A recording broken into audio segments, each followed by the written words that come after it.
영국이 43년을 함께했던 유럽연합에서 결국은 탈퇴했습니다. 경제적 후폭풍이 예상됨에도 불구하고 영국은 왜 탈퇴를 선택했을까요? 네, 숙명여대 경제학과 신세돈 교수와 함께 분석해 보겠습니다. 안녕하십니까? 안녕하십니까? 안녕하십니까? 주변국들의 만류에도 불구하고 영국이 선택한 건 결국 탈퇴였습니다. 경제적인 불이익을 감수하면서까지 이렇게 브렉시트를 선택한 이유 어디에 있을까요? 기본적으로 EU가 출범할 때 영국은 조금 견해가 많이 달랐어요. 스타트할 때부터. 네네. 그래서 그 과정을 쭉 봐오면 사실상 독일이나 프랑스 같은 정통 멤버하고는 약간 다른 성격의 멤버였었죠. 그래서 유로존에도 가입하지도 않았고 또 유럽의 독일과 프랑스 주도의 금융정책, 통화, 재정정책에 대해서 항상 영국은 어느 정도 반발을 하고 있었기 때문에 뭐 그동안 40몇 년 동안 같은 밥을 먹기는 먹었으나 사실은 한 발은 EU 바깥에 있었던 나라가 영국이었기 때문에 네네. 그 출범할 때의 역사를 우리가 잘 들여다보면 이것은 그렇게 놀랄 만한 일은 아니고 충분히 예상할 수 있었던 일인데 예. 그러면 이번에 탈퇴하게 된 동기는 뭐냐? 두 가지죠. 첫째는 영국 경제가 독일이나 프랑스에 비해서 상당히 좋지 않다. 따라서 국민들이 경제에 대한 불만이 굉장히 많고 그 원인 중에 하나가 EU라고 하는 족쇄에 너무 갇혀가지고 정책적으로 우리가 할 수 있는 게 별로 없지 않는가 그런 불만이 쭉 있어 왔는데 이번에 이제 난민 문제, 난민에 대한 대우 문제, 그다음에 이민자 문제 이런 것들이 막 꼬이면서 투표 결과로 근소한 차이지만 나가자라고 하는 결정을 내렸는데 저기는 요즘 그 신문에 EU 탈퇴가 결정된 게 아니고 EU 탈퇴하기로 국민 투표를 한 거예요. 네네. 그러니까 앞으로 EU가 탈퇴되기까지에는 많은 법적인 절차가 있기 때문에 적어도 언론에서 탈퇴로 결정하기로 한 것이 아니고 탈퇴 과정이 시작이다. 그 부분은 좀 분명하게 할 필요가 있습니다. 예. 정확하게 짚자면 아직까지 탈퇴는 아니다. 이렇게 말씀을 해주셨는데 지금 재투표 이야기도 나오고 있거든요. 이게 현실적으로 가능한 일입니까? 저는 거의 불가능하다고 보죠. 왜냐하면 일단 이제 보수당 정부에서 이제 지도자가 바뀔 것이고 그동안 탈퇴를 주장했던 사람이 이니셔티브를 잡을 것이고 그러면 그 사람들이 앞으로 EU하고 협상 과정에서 여러 가지 마찰과 우여곡절을 겪으면서 이게 탈퇴를 하니까 이런 새로운 문제가 있구나 해서 정치권이 먼저 탈퇴하지 마자. 그다음에 투표하자. 그래서 국민이 그러면 이 과정이 이게 상당히 저는 확률적으로 5%도 안 된다. 따라서 네. 과거에 무슨 덴마크나 아일랜드가 그런 적이 있다고 해서 이번에도 그런 잣대를 들이대는 것은 네. 조금 무리한 부분이 있다. 참 어떤 파장이 어느 정도 불어닥칠지 가늠하기가 어려운 상황인데요. 앞서 언급을 해주셨지만 많은 법적인 절차들이 남아 있다고 하셨습니까?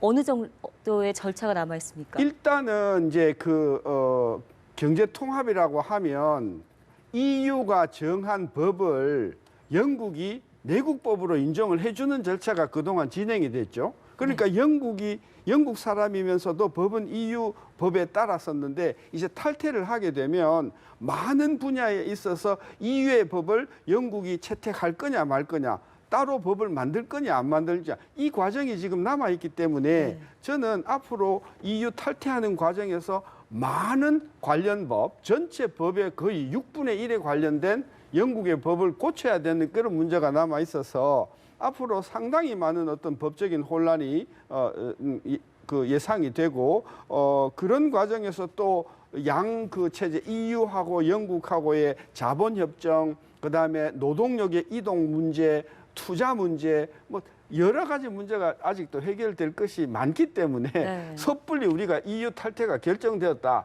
이렇게 이야기하는 것은 조금 너무 빨리 나가는 네. 것이라고. 뭐 법령, 정비, 무역 협상 아직까지 넘어야 할 산이 많은 것 같은데요. EU와의 관계 형성도 이제 관심입니다. 새로운 협정 어떻게 맺게 됩니까?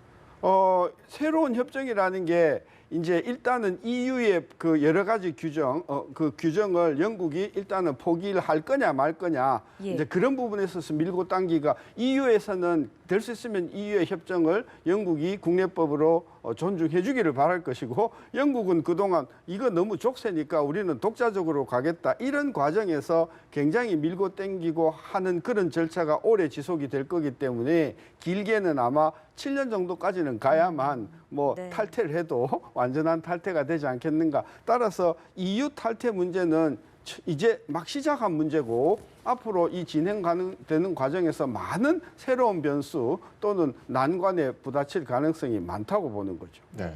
영국이 이제 브렉시트를 선택하면서 남아있는 EU 회원국들의 영향이 또 궁금해지는데요. 연쇄 탈퇴를 우려하는 부분도 있던데 이 부분에 대해서는 어떤 입장이세요? 저는 그 가능성은 영국의 탈퇴보다도 절반도 안 된다고 보죠. 아까도 얘기했지만 영국은 출범할 때서부터 이니셔티브를 가지고 싶었고 정책적인 어떤 자율성을 가지고 싶었고 그다음에 주축국인 유럽, 독일하고 프랑스는 하나의 유럽으로서 단일한 재정, 단일한 금융, 단일한 중앙정부 모든 것을 단일하고 가다 보니까 영국하고는 기본적으로 어떤 생각이 많이 다른 데서 출발했는데 그럼 이탈리아나 스페인이나 그리스나 이런 나라들은 그러면 영국과 같은 입장으로 정치적인 자율성을 구한다고 보기는 어렵죠. 따라서 이번에 처음 영국이 삐져나가는 것은 아까도 이야기했지만 처음서부터 영국은 조금 색다른 존재였기 때문에 충분히 가능한 이야기였었지만 다른 나라가 삐져나간다는 것은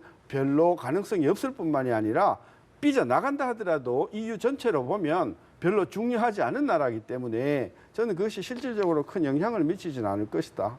네, 영향은 적다 이렇게 말씀해 주셨는데 그렇다면 영국 내 스코틀랜드나 아일랜드, 북아일랜드 분리 이런 문제는 지금 어떻게 보세요? 그건 이제 다른 문제죠. 네. 예, 기본적으로 우리가 영국을 한 나라로 알고 있는데 영국은 원래 유나이티드 킹덤이거든요. 네네. 잉글랜드라고 하는 본토가 있고 옆에 웨일즈가 있고 스코틀랜드가 있고 예. 노던 아일랜드가 있죠. 이 네 나라가 전부 다 성격이 다 달라요. 그리고 이번에도 그 표를 보면 알지만은 웨일즈하고 잉글랜드는 절대적으로 나가자는 거고 스코틀랜드, 아일랜드는 절대적으로 남아 있자는 나라였었거든요. 예. 그런 관점에서 보면은 기본적으로 이게 분리가 되어서 나간다 하더라도 어쩌면 그러면 스코틀랜드가 그럼 우리 분리 독립하고 우린 EU에 들어가겠다. 네네. 이렇게 될 가능성이 있기는 있어요. 그런데 지난번에도 스코틀랜드 분리 문제로 투표를 했지만은 영국 사람들이 그렇게 감정에 치우치지는 않으니까 실용 노선을 바른다고 보면 더 이상의 분리 분할 이런 내부는 아마 스스로 자제할 것 같은 그런 성숙감이 저는 있을 거라고 생각합니다. 네. 네. 지금 외신 보도 보니까 데이비드 캐머런 영국 총리에 대한 책임론 비난이 계속되고 있습니다. 신중하지 못한 방법으로 자기께 넘어간 것이다라는 얘기도 있던데요. 캐머런 총리 정치 생명 어떻게 전망하시는지요?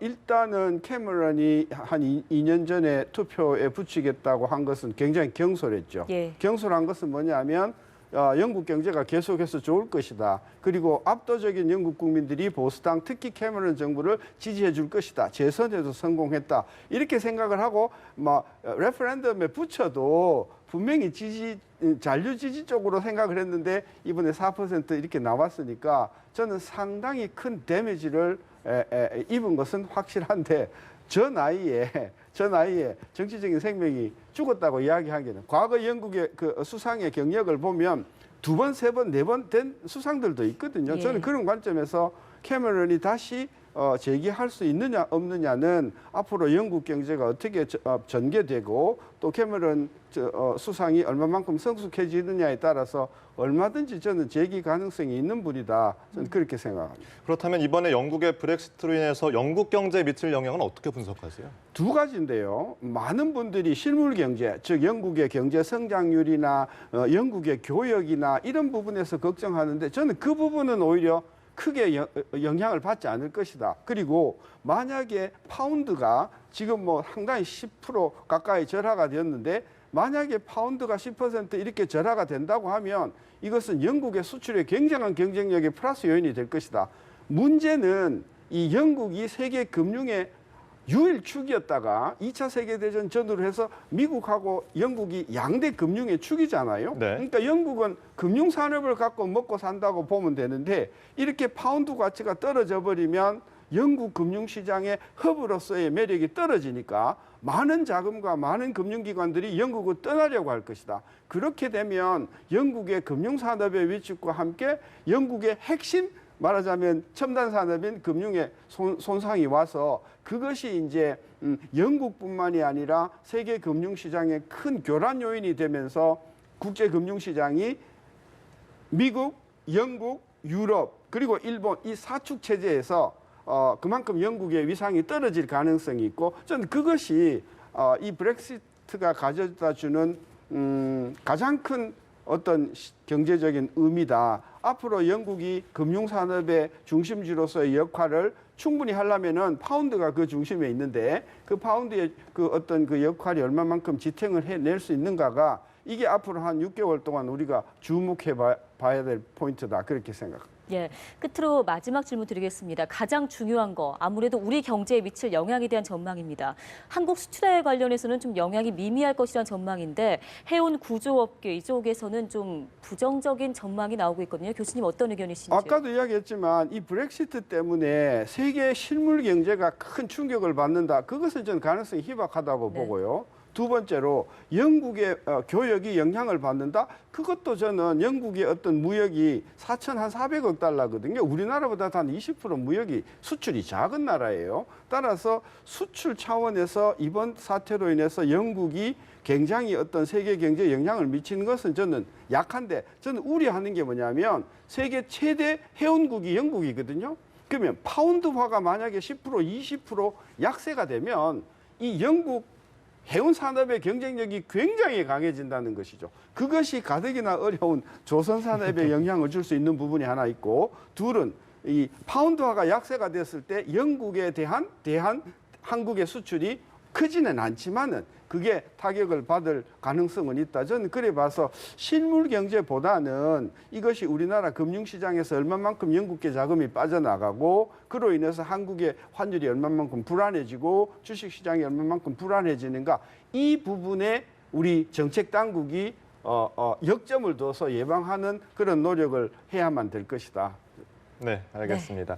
자, 지금까지 숙명여대 경제학과 신세돈 교수와 얘기 나눠봤습니다. 오늘 말씀 고맙습니다. 고맙습니다. 감사합니다.